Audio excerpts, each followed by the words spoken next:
Então, debaixo de uma palavra profética que eu vou entregar para você, você vai ver o que Deus fará na sua vida. Então, abra o seu coração e vamos fazer desse momento um momento alegre, que é o momento de entregar ao Senhor. Se você quiser passar o cartão, pode passar lá atrás. A igreja vai ter que começar a se programar, porque daqui a pouco não vai existir mais moeda, nem nota, nem cédula, vai ser Pix, né? E a gente vai ter que ver como é que você vai fazer, irmão, para entregar o seu Pix, né? Então, não sei como é que a gente vai fazer, vamos se programar aí já, porque quem se assustava à igreja tem maquininha, e agora? Amado. Então vamos nos programar para isso, vamos fazer isso com alegria. E se você trouxe a oferta, para não sair do seu lugar, os obreiros vão passar com a salva, você coloca a oferta na salva, tá? Depois, se você trouxe o dízimo, você vai sair então do seu lugar e vai vir ao altar, e os pastores vão orar e abençoar a sua vida. A Bíblia diz que o dízimo deve passar debaixo do bordão do pastor, do cajado do pastor, está lá em Levítico 27, então vamos fazer isso com alegria, amém? Enquanto eles cantam, você oferta e devolve o dízimo.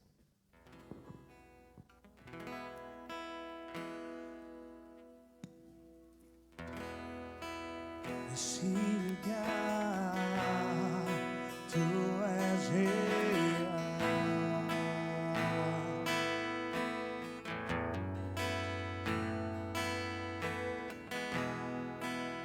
Vou me entregar totalmente.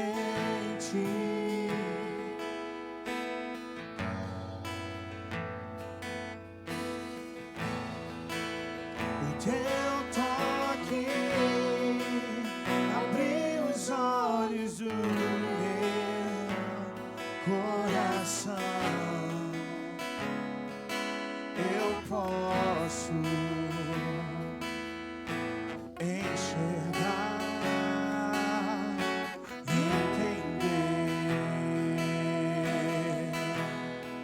Céu me iluminar diante do teu altar e sacrificar aquilo que me custa. Tu inclinarás os teus ouvidos ao meu clamor. Mas vale o dia no centro do teu querer, que toda a vida sem jamais te conhecer. Tu és minha fonte, minha colheita, minha herança. Aleluia. Abra sua Bíblia em Lucas, capítulo 10, versículo 25. Quando encontrar o texto, por gentileza, se coloque de pé, reverência à palavra do Senhor. Lucas 10, 25.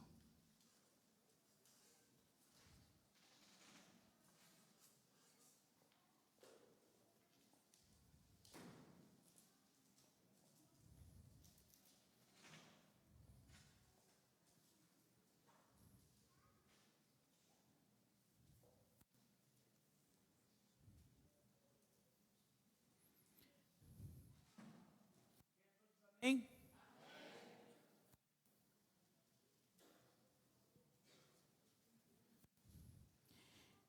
E eis um certo homem, intérprete da lei, se levantou com o intuito de pôr Jesus à prova e disse-lhe: Mestre, que farei para herdar a vida eterna? Então Jesus lhe perguntou: que está escrito na lei? Como interpretas? A isto ele respondeu: amarás o teu Senhor, teu Deus, de todo o teu coração, de toda a tua alma e de todas as tuas forças e de todo o teu entendimento. Amarás o teu próximo como a ti mesmo. Então Jesus lhe disse: respondestes corretamente, faze isto e viverás. Ele, porém, querendo justificar-se, perguntou a Jesus: quem é o meu próximo? Jesus prosseguiu dizendo: certo homem descia de Jerusalém para Jericó e veio a cair em mãos de salteadores, os quais, depois de tudo, lhe roubaram e lhe causarem muitos ferimentos, e retiraram, deixando-o semi-morto. Casualmente descia um sacerdote por aquele mesmo caminho e, vendo, passou de largo. Semelhantemente, um levita descia por aquele lugar e, vendo, também passou de largo. Certo samaritano que seguia o seu caminho passou-lhe perto e, vendo, compadeceu-se dele.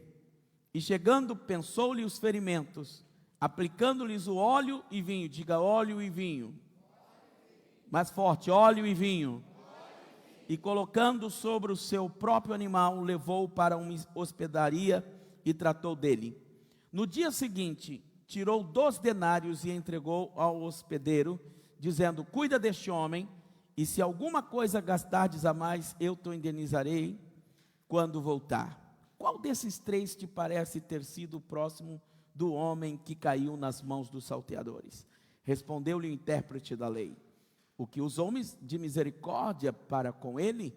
Então lhe disse: vai, procede tu de igual modo. Meu Deus, tenho lido a sua palavra, aplique em nossos corações e nos dê, Senhor, sabedoria para explicar e trazer a tua glória, a manifestação da tua presença sobre a vida dessas pessoas, assim como fizeste nesta tarde. Amém. Pode sentar, amados.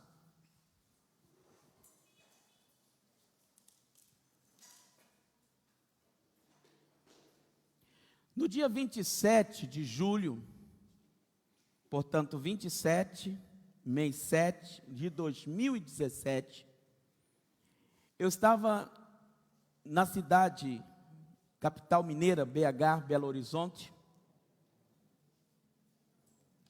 num evento chamado Convergência Global.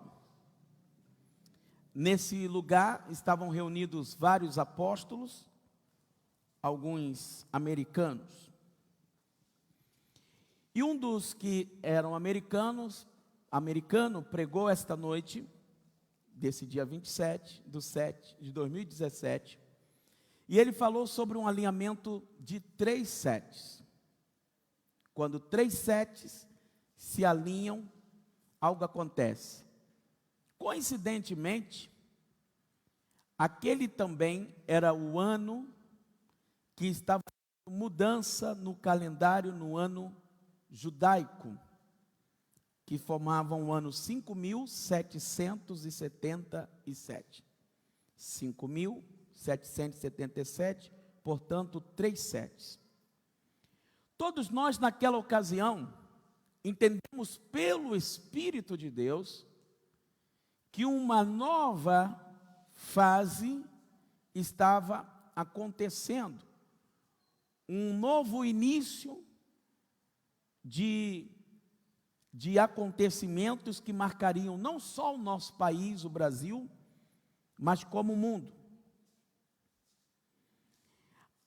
No calendário, no alfabeto hebraico, a 7ª letra hebraica representa uma espada. É a primeira coisa que Deus trouxe ao nosso coração. Se você pegar a 7ª letra do alfabeto hebraico, essa 7ª letra, ela representa uma espada. E nós entendemos, por Deus, que mais cedo ou mais tarde, não seria precisamente aquele ano, mas para esse tempo, viria a espada de Deus sobre a terra. A espada é juízo.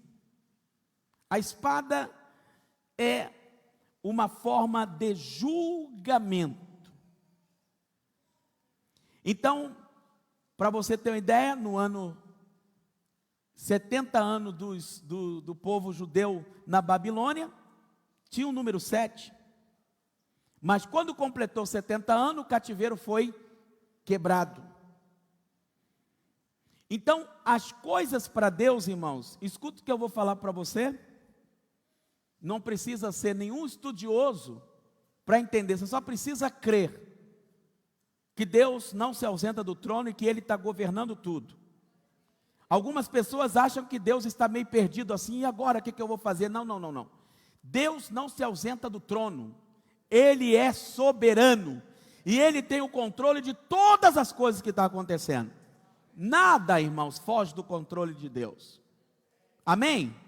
Então Deus sabe de todas as coisas. Então quando você lê Atos 17, você vai ver que Deus estabelece tempo e espaço, todos pré-determinados para acontecerem a seu tempo. A cada momento nós vemos isso na vontade de Deus. Você está em Lucas capítulo 9, eu vou ler para você o versículo,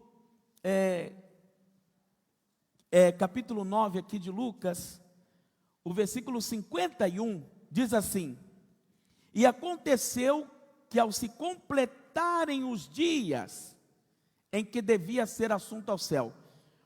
O que você entende disso aqui? Jesus não voltou para o céu, irmãos, antes do tempo e nem depois do tempo. Jesus voltou para o céu depois que Ele completou a sua obra. Nós, os seres humanos, é que costumamos começar as coisas e não terminamos. Mas Deus não. Deus, Ele começa, Deus, Ele chega ao meio e Ele chega ao final. Todos os propósitos e desígnios de Deus chegará a cabo. Todos. Inclusive aquilo que está determinado para a sua vida e para a minha vida, se cumprirá no tempo estabelecido por Deus. Então, olha o que o texto diz: e aconteceu que ao se completarem os dias em que devia ele ser assunto ao céu, manifestou no semblante a intrépida resolução de ir para Jerusalém. Então você observa que as coisas de Deus, como funciona? Então, queridos, preste atenção, nós dizemos e profetizamos nos 12 dias de clamor deste ano, que esse é o ano de expansão e conquista. E este, irmãos, falado lá, nos trouxe a revelação de que é um tempo de sua entrada a desenvolver uma nova de sucesso. O que acontece nesse momento é que, e todas as pessoas dizem que com esse tempo de pandemia, com todas as coisas que estão acontecendo, o mundo não será mais o mesmo, e não será mesmo, nem você será mais a mesma pessoa. Todas as pessoas estarão mudando a sua mentalidade. Você pode não perceber, mas a sua mentalidade está mudando. Você vai começar a desenvolver uma mentalidade de sucesso. Uma coisa importante a declarar é que para o sucesso acontecer, ele precisa estar no lugar certo e no momento certo. E deixa eu falar uma coisa para você: o momento certo é aqui, o lugar certo é aqui, e o momento certo é hoje. É hoje. Amém? Então, Deus, Ele está mudando os horizontes das coisas. O que eu queria que você entendesse sobre sucesso, é porque quando a gente fala sucesso, a gente pensa logo em dinheiro. Mas deixa eu te falar uma coisa: sucesso não é ter muito dinheiro. Tem gente que tem muito dinheiro e não tem sucesso. Então o que é o sucesso? O sucesso é cumprir o propósito de Deus na sua vida. Digo, o sucesso é o cumprimento do propósito de Deus na minha vida. O que é que você nasceu para fazer? O que é que Deus te chamou para fazer? É você desenvolver o seu potencial, é você desenvolver o teu chamado, é você chegar ao máximo de quem tu nasceu para ser. Isso é sucesso. Eu estou me tornando um homem de sucesso, porque eu estou cumprindo. Então eu vou ficar só com esse. Para vocês ficarem me atrapalhando, não dá. Tá, então fico com esse. Tá bom? Esse tempo que a pessoa precisa entender de sucesso é a gente conseguir, irmãos, cumprir aquilo que eu nasci para fazer. Então, existem algumas pessoas que elas estão perdidas na vida. E por que elas estão perdidas? Elas estão exatamente perdidas porque elas não sabem aonde elas estão e elas não sabem para onde estão indo. É aquela famosa vida, deixa as coisas acontecerem por acontecer. Não. Eu quero dizer, irmãos, que esta geração de crente precisa ser uma geração que provoca o milagre. Você tem que ser uma geração que chama a existência pela fé, como se elas já existissem. O que Deus tem para você já está planejado, já está estabelecido. Você só precisa trazer do futuro para o presente. Então, quando nós entendemos isso e chegamos aqui nesse ano, eu disse para vocês, então eu estou começando a alinhar vocês para que vocês se situem. Eu disse para vocês, que bom que vocês pudessem ouvir as 12 mensagens que eu preguei nos 12 dias aqui em janeiro. Para você começar a ver que tem coisas que nós começamos a ouvir, olha, Deus já havia nos falado, Deus já havia revelado, Deus já havia dito, a gente já não entendeu naquele tempo como que era e como seria. Mas que Deus já estava nos orientando, estava. Então eu disse para vocês que no ano de expansão e conquista, nós não estávamos só mudando de ano, nós estávamos mudando de década. Nós estávamos fazendo uma virada de uma nova temporada. 7, irmãos, não é um novo começo. O novo começo é representado pelo número 8. 7 representa um tempo de transição da temporada passada para uma nova temporada. Eu quero dizer para você que muitos de vocês renasceram. Vou explicar melhor porque vocês não entenderam. Se você acha que essa máscara te protegeu, você está enganado. Se aqui 90%, se não todos foram infectados por esse vírus, sabe por que você está vivo? Porque Deus quis. Então, quando a gente lá no início de janeiro cantava, eu sobrevivi, a gente estava cantando, sobrevivi, sobrevivi, sobrevivi, e a gente estava pensando, sobrevivi, pensando que era sobrevivência do que tinha acontecido no passado. Não, o que a gente precisaria sobreviver estava para o futuro.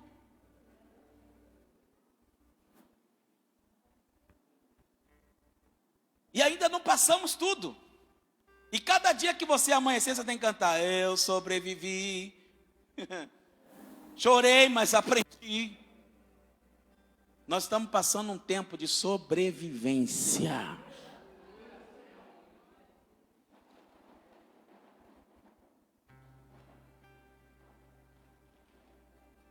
Vai morrer assim, meu filho.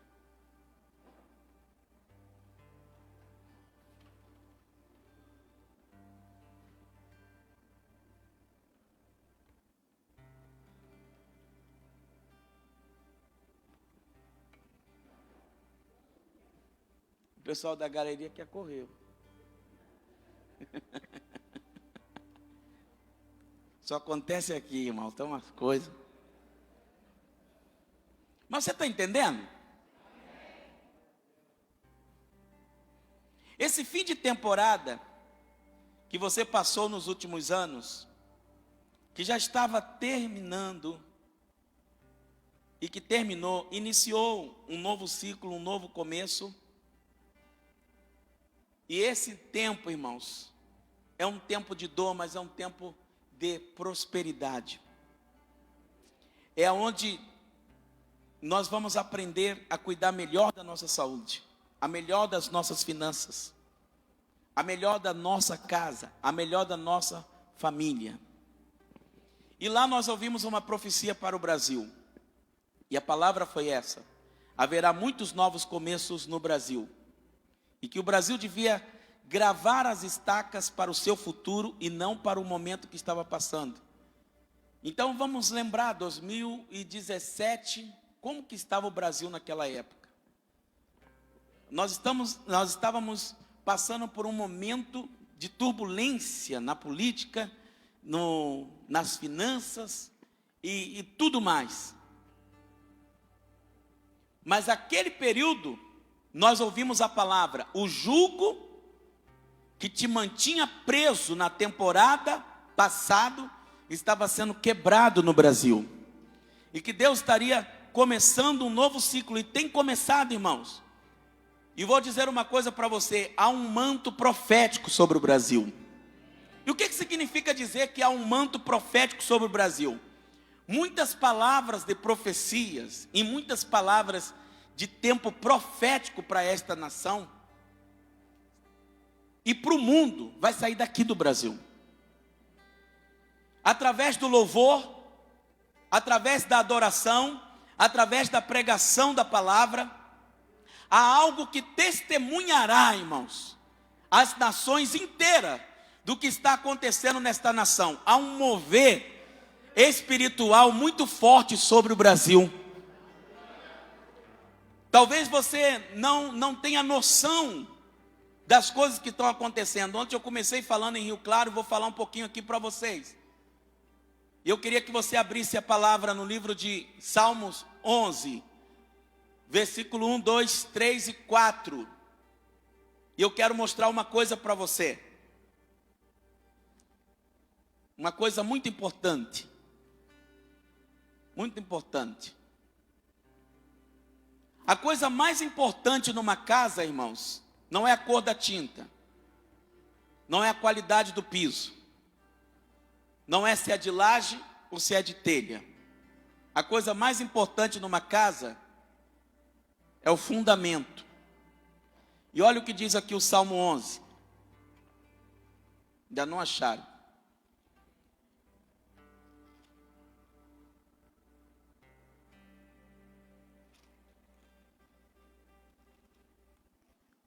Diz assim a palavra: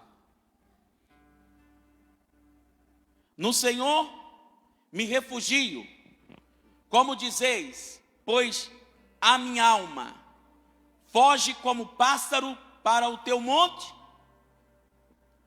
Porque eis aí os ímpios, os que praticam impiedade. O que eles fazem? Armam arco, dispõem a sua flecha na corda, para as ocultas dispararem contra os retos de coração. Ora, olha o que diz o 3, amados: destruídos os fundamentos, o que poderá fazer o justo?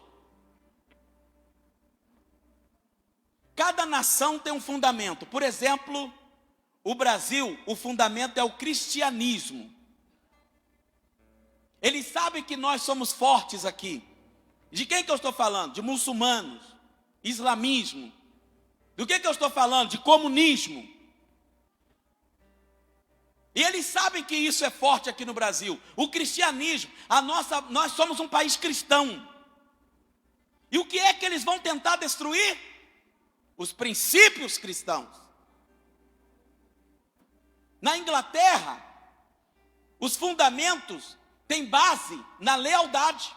Lealdade à coroa, lealdade à rainha. E o que é que eles estão trabalhando para destruir? Lealdade. Nos Estados Unidos, quais são os fundamentos daquela nação? Liberdade. E o que é que eles estão trabalhando para destruir? Liberdade.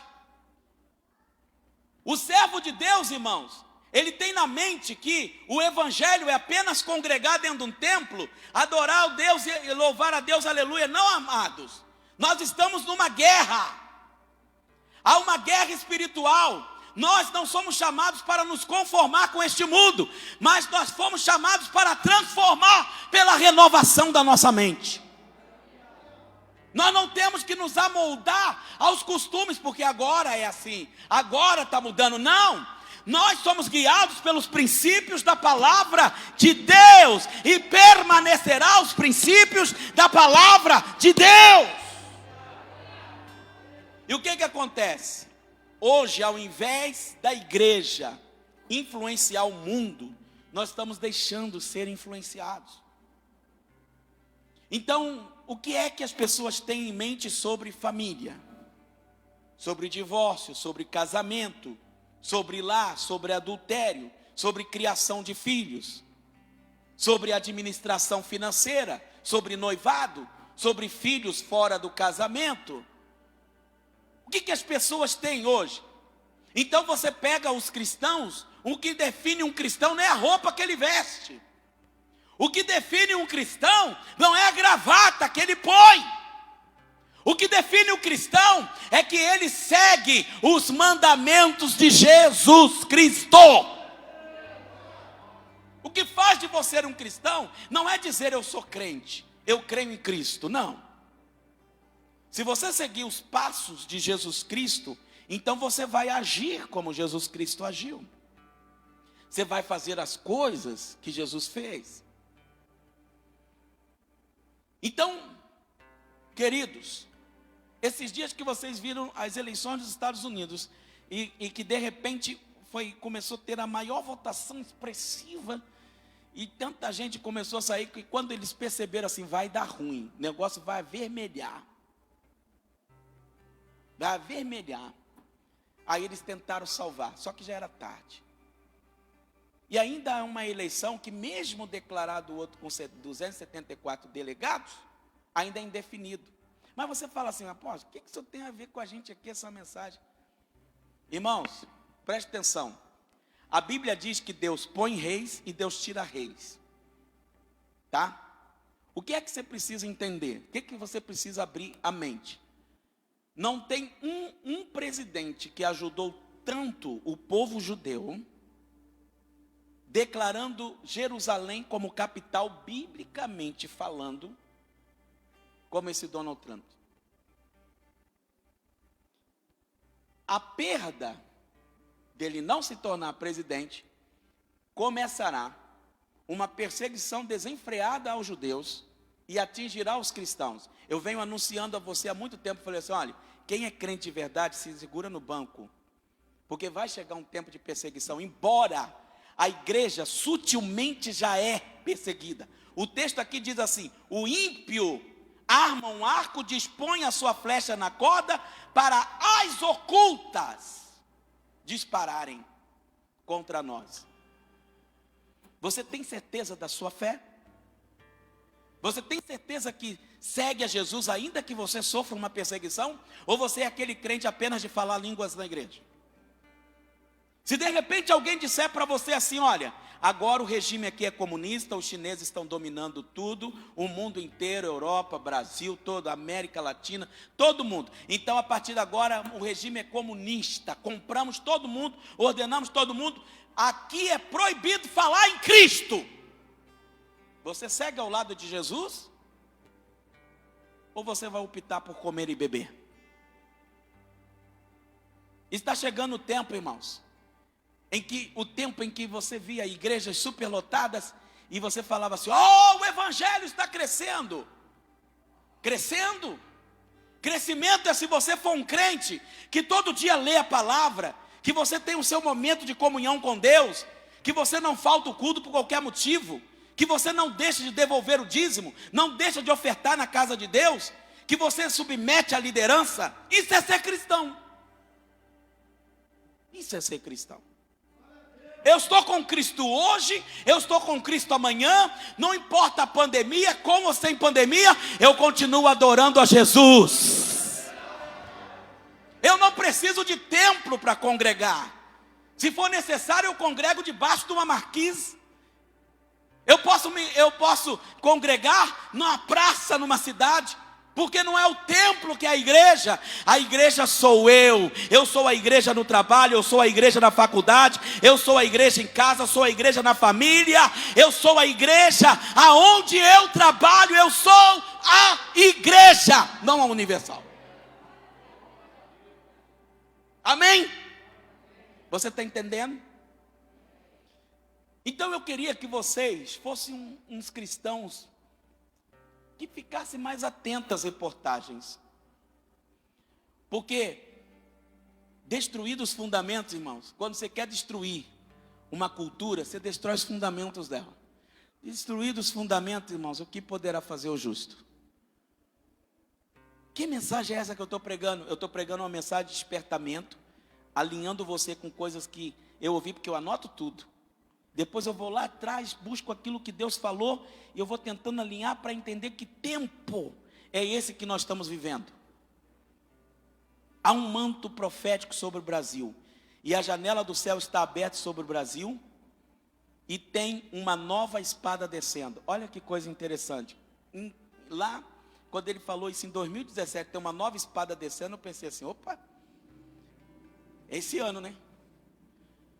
Aí essa espada de julgamento tem chegado agora, amados. E eu tenho clamado ao Senhor pela misericórdia. Essa espada descendo tem dois significados. Primeiro, Deus está falando forte através da palavra. Não são as profecias dos montes e revelações nos vales. A palavra. Você vai abrir a Bíblia e Deus vai falar com você. Palavra. As pregações, elas terão mais sentido. Palavra de Deus. E o segundo sentido da espada descendo é a promessa profética que tinha sobre a sua vida, que ainda não tinha se cumprido. Está se cumprindo. Eu queria que você começasse a analisar as coisas que ainda não se cumpriram na sua vida, porque estão começando a acontecer. Diga comigo, não há nenhuma oração que Deus não responda. Todas as nossas orações são respondidas, irmãos. Elas não são respondidas do nosso jeito, mas todas Deus responde. O problema é que a gente quer que Deus responda A, e Ele está respondendo B. Senhor, por que o Senhor não respondeu A? Porque eu quero responder B. A obra é minha, a casa é minha, eu sou o Senhor, você é o barro e eu sou o oleiro. Faço do meu jeito, como quero, quando quero, se quero. E não há quem possa fazer escapar das minhas mãos, operando eu, quem impedirá? Há uma batalha, irmãos, contra o alinhamento de líderes. Porque Deus está querendo levantar um exército de liderança de pessoas fortes. E o primeiro líder que Deus está levantando é o líder da família. Você, homem, precisa levantar como sacerdote da sua casa. Sabe por quê? Porque homem, Deus chamou para ser governo. Homem é governo. A igreja, a mulher representa a igreja. O homem, governo. Pela palavra de Deus, Deus é o cabeça de Cristo, Cristo é o cabeça do homem, o homem é o cabeça da mulher. Então toda vez que eu sonho, se você sonhar com uma mulher, você vai lembrar, igreja. Sonhar com um homem, apareceu um homem no meu governo. Homens precisam assumir a posição e a postura de sacerdote no seu lar. O sacerdote é aquele que traz a presença de Deus, ou melhor, leva o povo para Deus, enquanto o profeta traz Deus para o povo. Aí olha só a profecia que o apóstolo Estados Unidos entregou. Próximos 3 anos, 2017, 2018, 2019, 2020. Próximos 3 anos, haverá uma renovação no Brasil. E está acontecendo ou não? Deus está renovando essa nação? Muitos espiritualmente não estão notando. E Deus estaria trazendo o seu governo para esse lugar. Goste você ou não de Bolsonaro, irmãos, mas é um homem que faz questão de dizer, ainda havia quando ele mandava uma reportagem para Macapá, e de um lugar que ele estava, e ele dizia, nós pensamos que somos algumas coisas, e ele disse, não, estava no sul, e ele fez essa expressão, às vezes os repórteres tentam cortar, mas não tem jeito.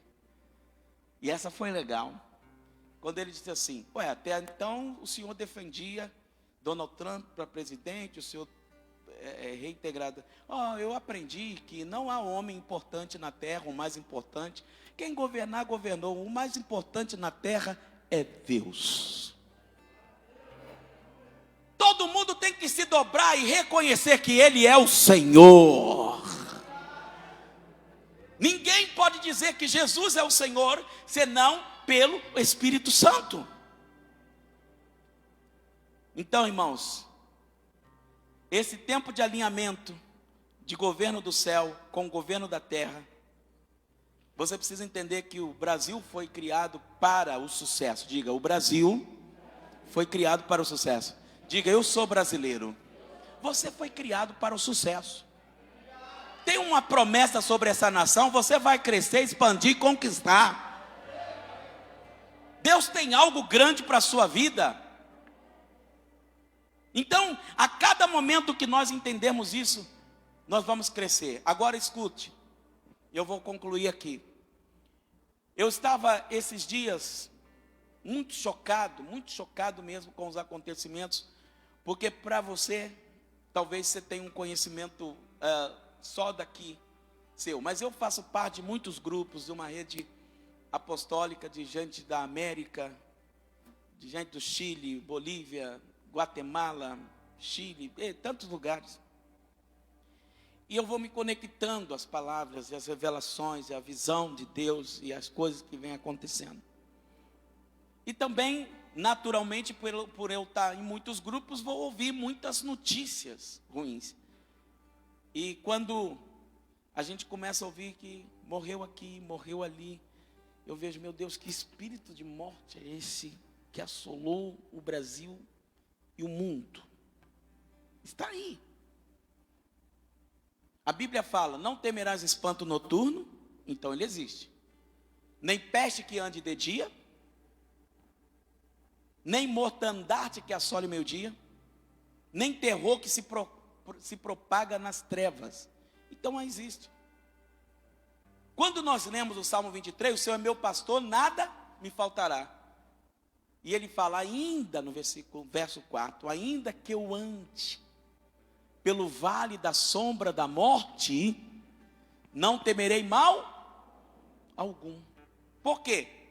Porque eu sou especial, a minha imunidade é alta? Não, porque tu estás comigo, a tua vara e o teu cajado me consolam. Mas olha o segredo aqui, ele diz, preparas uma mesa perante mim, na presença dos meus inimigos. Nós temos inimigo contra a nossa saúde, estamos lutando para viver. Mas ele pede assim, unges a minha cabeça com óleo, e o meu cálice se transborda. Então por que o senhor leu sobre o bom samaritano? Porque a mensagem que eu preguei às 5 da tarde, eu explico tudo sobre o samaritano, mas eu quero pegar só a parte aonde passa o sacerdote, que é um pastor, que devia ver aquela vida ali, que foi assaltada, estava semi-morto. Se ele continuasse sangrando ali, ferido, destruído ali, ele ia morrer mesmo. O sacerdote passa, quem é o sacerdote? O pastor, olha o cara e deixa ele e vai embora. Depois passa o levita, que é aquele que vive no templo, o músico, o diácono, o que serve no templo. Olha o homem deitado e não faz nada por ele. Passa ao largo, vai embora. Talvez eles tenham pensado em si mesmo e tenham dito, se eu parar aqui, esses assaltantes podem estar aí, pode vir me atacar também. Deixa eu ir embora. Largaram o homem lá. Aquele homem que estava estirado no chão era um judeu. Judeu não fala com samaritano. Quem passa ali? Exatamente um que o judeu despreza, que o judeu chama de cão sarnento. Quando um judeu é perguntado assim, você é samaritano? Ele cospe assim, eu sou algum cachorro, algum cão? Mas o sacerdote, que é o religioso, o levita, que é o religioso, nada fez. E quem faz? Aquele que eles consideram cão, sarnento. Esse bom samaritano é Jesus. Jesus não pode ver ninguém sofrendo. O que Jesus vai fazer? Jesus vai se compadecer e ele vai fazer algo para mudar a situação. Aquele homem desce do seu cavalo e presta os primeiros socorros para aquele homem. Começa a tratar as feridas e ele usa 2 produtos. Primeiro, óleo. Isaías capítulo 1, versículo 6. Não há nele nenhum lado são, nenhuma coisa sã, senão fraturas expostas, feridas, umas e outras não amolecidas com óleo. O que o óleo faz? Ele amolece as feridas. Presta atenção numa coisa. Como é que você pode andar com um carro sem óleo no motor? Vai fundir o motor. O óleo do motor é importante. O óleo que você cozinha em casa, ele é importante. Cozinhar sem óleo às vezes é ruim. Assim também, irmãos, o Senhor diz: em todo tempo sejam alvas suas vestes e nunca falte o óleo sobre a sua cabeça. Nós, os cristãos, precisamos entender o seguinte: o óleo é o símbolo do Espírito Santo.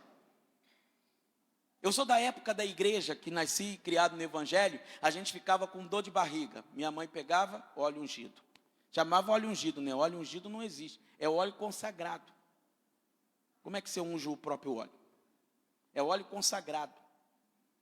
Ele é um óleo especial, é para ser o símbolo do Espírito Santo. Hoje os crentes não valorizam isso não, irmão. E a gente ficava bonzinho. Tá com febre? Pega o óleo lá, vamos orar. E orava a criança. Hoje não, você fica desesperado, põe dentro do carro, né? Leva para o postinho e vai para lá e tem que dar vacina. Crente, irmão, tinha fé. É o símbolo do Espírito Santo, não tem para onde recorrer. Vem cá, pega aqui o óleo, vamos consagrar, vamos ungir. Isso é em nome de Jesus, eu te unjo em nome do Pai, do Filho e do Espírito Santo. Sai, treva! E as trevas vão embora. Hoje os crentes não carregam óleo. Na verdade, alguns falam assim: não me lambuza de óleo não.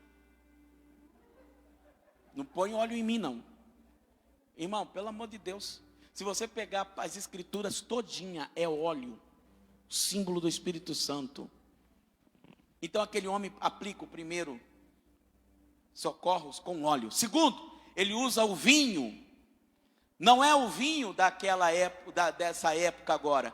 Não era um vinho com álcool, era um vinho com fermentação natural, mais parecido com vinagre. Ele tinha uma função bactericida. O que ele fazia? Ele desinfetava a ferida, para não inflamar, para ajudar na cicatriz. O óleo representa o Espírito Santo, o vinho representa cura, o sangue de Jesus que te purifica de todo pecado. Então hoje eu vou ungir você com óleo, que esse óleo é como aquele bálsamo de Gileade, porque eu imagino que assim como eu, a maioria de vocês passaram por essa praga terrível. Então alguns com sintomas mais, outros com sintomas menos, mas passaram. E nós precisamos de restauração na área da nossa saúde, porque isso debilita. Mas o vinho, como o sangue de Jesus, representará a cura para o teu corpo. Então hoje você vai sair daqui com mesa preparada, cabeça ungida, é sinal de cálice transbordando. Aleluia!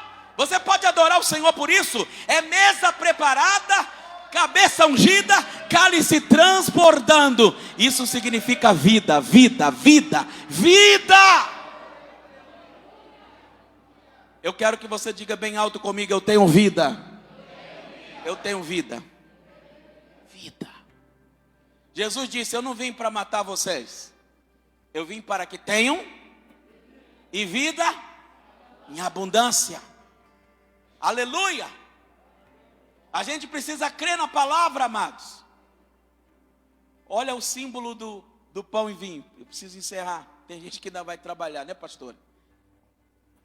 Quem trabalha no domingo do Senhor está roubando. Mas vamos lá. Eu não quero que ninguém saia sem esse óleo. Rapidinho. O que eu quero que você entenda, amados? Que as pessoas entendem que o evangelho é um evangelho superficial. Eu sou uma pessoa, um homem, que eu acredito tanto no poder de Deus, que o que Deus manda eu fazer, eu acredito. E eu gosto de funcionar além do tempo. E esse tempo o Senhor disse para mim: clame com a igreja, peça por socorro. E peça ao Senhor. Peça ao Senhor: Senhor, poupa o seu povo. E nós vamos clamar aqui, amados. Porque o bom samaritano, que é Jesus, Ele está aqui. Eu quero que Ele trate as suas feridas com óleo. E eu quero que Ele coloque a ação bactericida, que não deixe inflamar, que te sare, que te cure. Você precisa de vida. Fique de pé no seu lugar em nome do Senhor Jesus. Obreiros, por favor, entregue por família um óleo. Por família. Quem representa aqui uma família, né? Você vai levantar a sua mão e o obreiro vai te entregar o óleo. Com esse óleo, você vai pegar, ungir as suas mãos, para que a gente não precise tocar em você. Pode entregar. Alguém ajuda ela, por favor, para sermos rápidos.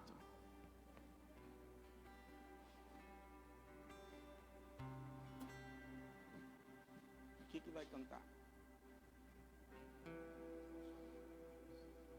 Não, aquele que cantou de tarde.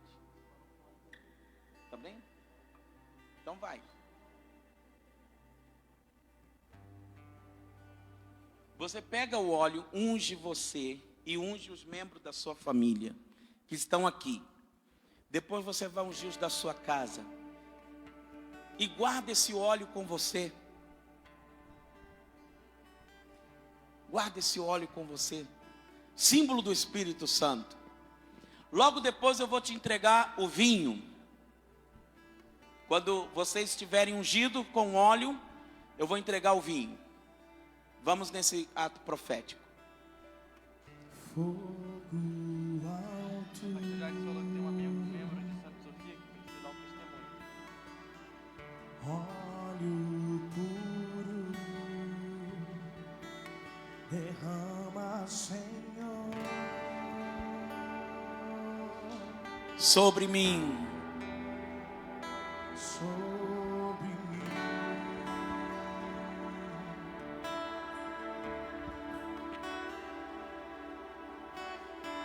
Fogo alto.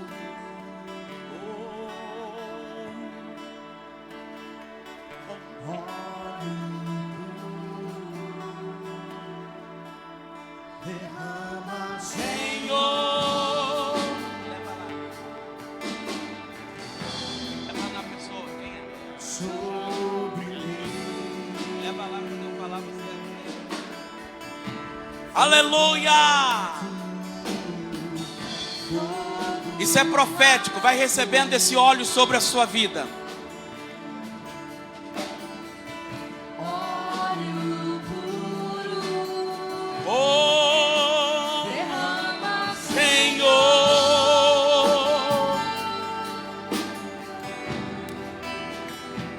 sobre mim. Ela bagaraba sandara mamamarama. Tua santidade. tua santidade.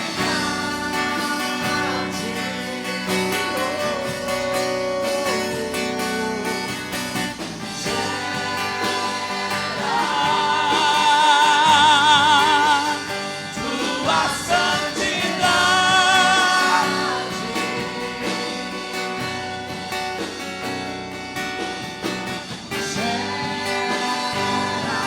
Você pode pegar o vinho, orar e pode beber como o sangue de Cristo, como sinal de saúde para a sua vida.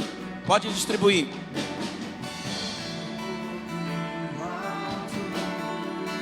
Senhor, nesse momento, mover profético, opera aqui. Restabelece a saúde. Restabelece aquilo que foi debilitado por esse vírus ou qualquer outro. Gera saúde no teu povo, Senhor. Gera saúde em mim. Saúde na igreja, saúde espiritual, saúde física. Alto.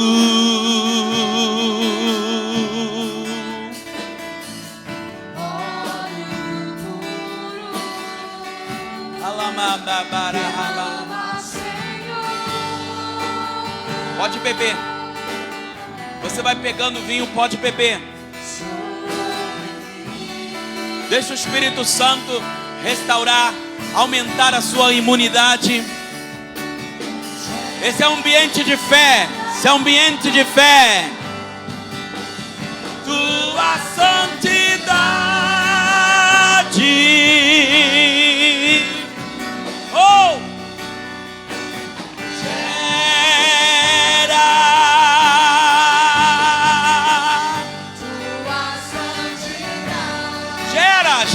Gera, Deus, vida. Oh Espírito Santo, há uma promessa sobre o Brasil. Nós estamos debaixo desse manto profético, desse tempo de mudança e transformação. Nós queremos o sucesso que o Senhor estabeleceu para nós. E sucesso é o propósito, o desígnio de Deus acontecendo na hora certa, no momento certo, na hora certa.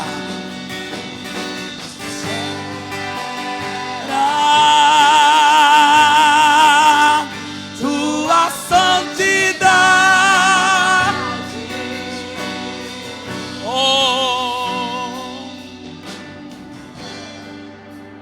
Oh Espírito Santo.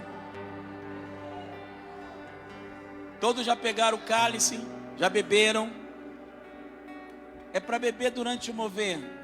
Não espera eu mandar, pode beber. Você pegou o cálice, pode beber. Apóstolo, esqueceu do pão, não esqueci. Eu vou seguir o que o Espírito Santo está me orientando. Primeiro o óleo, depois ele passou o óleo, depois o vinho. É símbolo, mas é profético. É profético. Deus está gerando em você vida, saúde. Deus está te fortalecendo. Receba força. Não esqueça que Jesus tem o poder da morte e do inferno nas mãos. Ele tem o poder da morte e do inferno nas mãos. Todo o poder é dado a Ele no céu e na terra. Calabá, suricandarababa.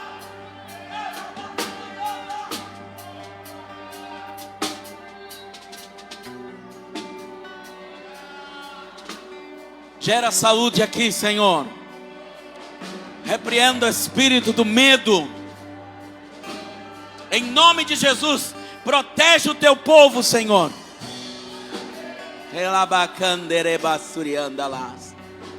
Todos serviram. Todos. Agora você vai pegar o pão. E do mesmo modo você vai comer nesse ambiente profético. Nesse ambiente. Isso. Bebe. Quando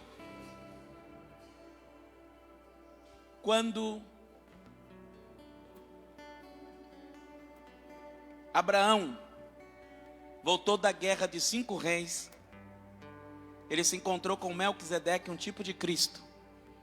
E Melquisedeque serviu para ele pão e vinho. Sinal de aliança, sinal de comunhão. O pão representa o corpo de Cristo. E como o corpo de Cristo, rasgado na cruz do Calvário, está escrito: pelas suas pisaduras fomos sarados. Ou você acredita e pega, ou duvida e larga. Você acredita? Então você pega. Em nome de Jesus. Você vai pegar o pão. E assim que você pegar, é algo diferente mesmo assim. É assim que Deus está fazendo. E você vai comer. Sem protocolo, sem religiosidade. E vai comer. E dizer: Senhor, esta é a ceia mais diferente que eu já tomei. Mas assim como o Espírito me orientou, assim eu estou fazendo. Vá, sirva. Oh, Morte vences, o véu tu rompes, tumba vazia. e agora É! É! o céu te É! Tá vazio o túmulo.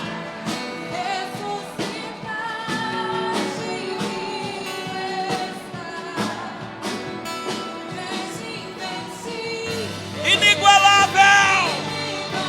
Uau! Sempre virá.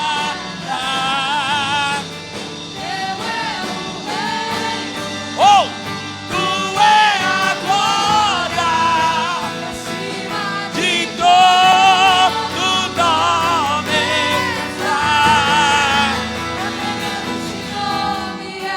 Oh! Poderoso esse nome é. O nome de Jesus, Poderoso esse nome é. mais forte que Tu ele é. Poderoso esse nome é. nome de Jesus.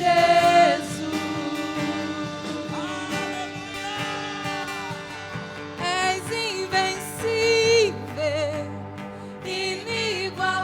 inigualável, hoje pra sempre reinará. Teu é o reino, Tu é a glória. tu é a glória, acima de todo nome está. Poderoso esse nome é. Poderoso esse nome é. O nome de Jesus, meu Rei. Poderoso esse nome é. Mais forte que tudo é. Poderoso esse nome é. Nome de Jesus.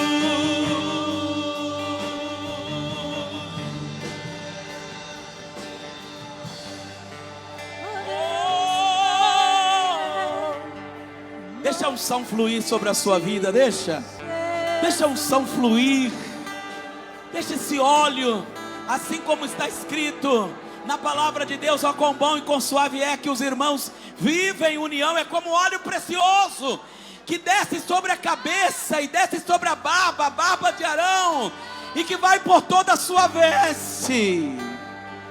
Oh, é como orvalho de Hermon. Dali o Senhor ordena a bênção e a vida para sempre. Começa a reflorescer. Começa a reflorescer. Não terminou, está começando. A obra que Deus tem na sua vida não parou. Ele é o mesmo ontem, é hoje e será eternamente. Oh, adorado seja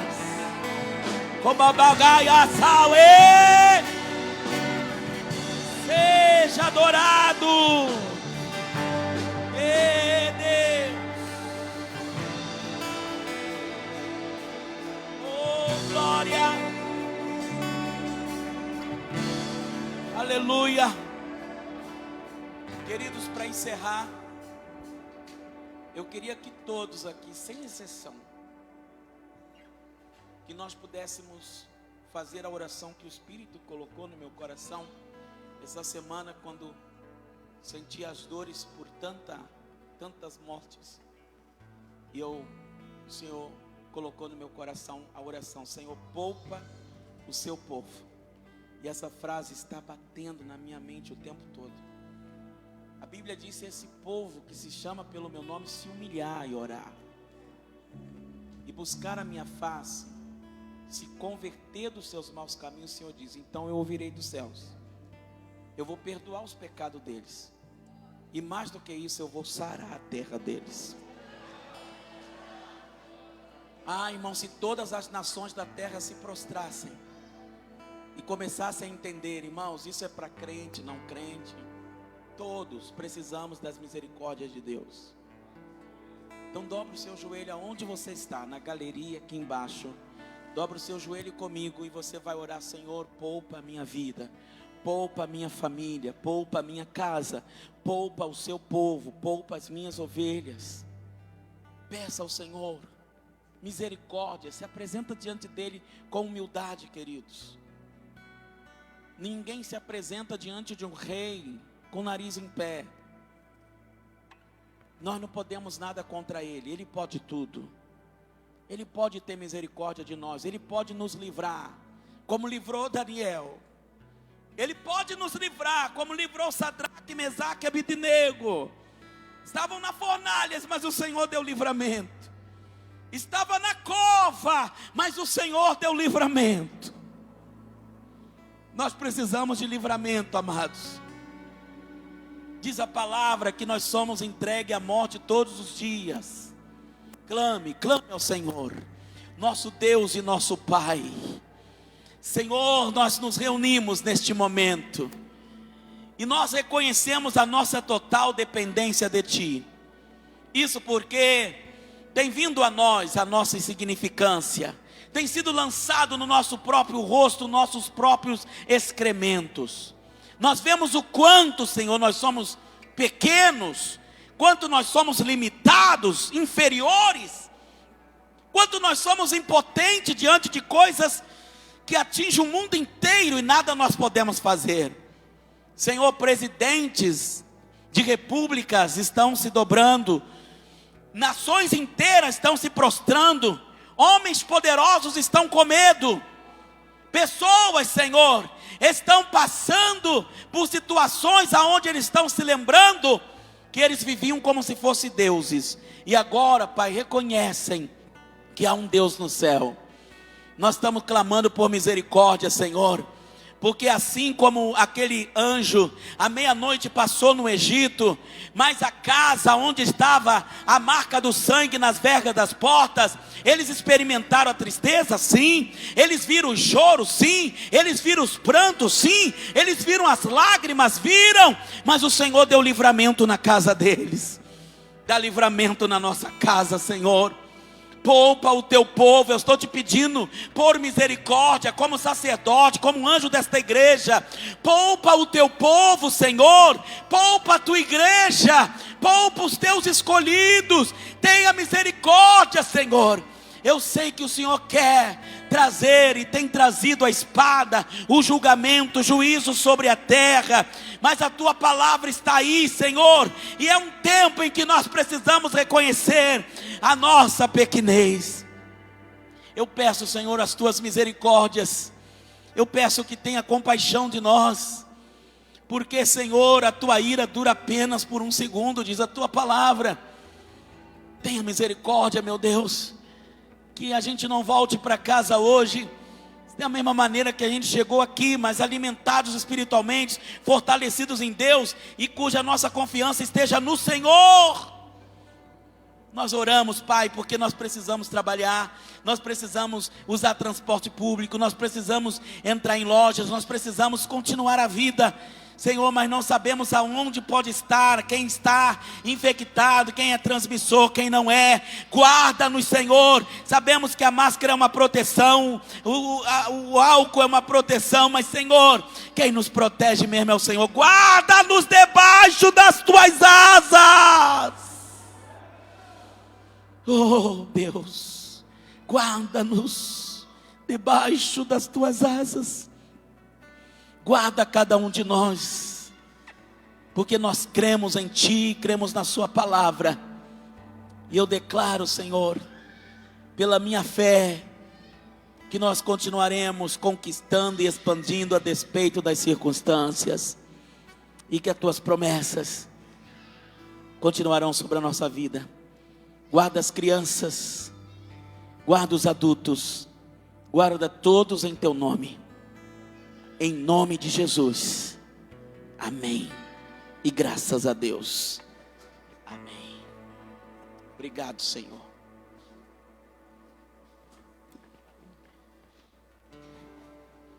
Oh, glória.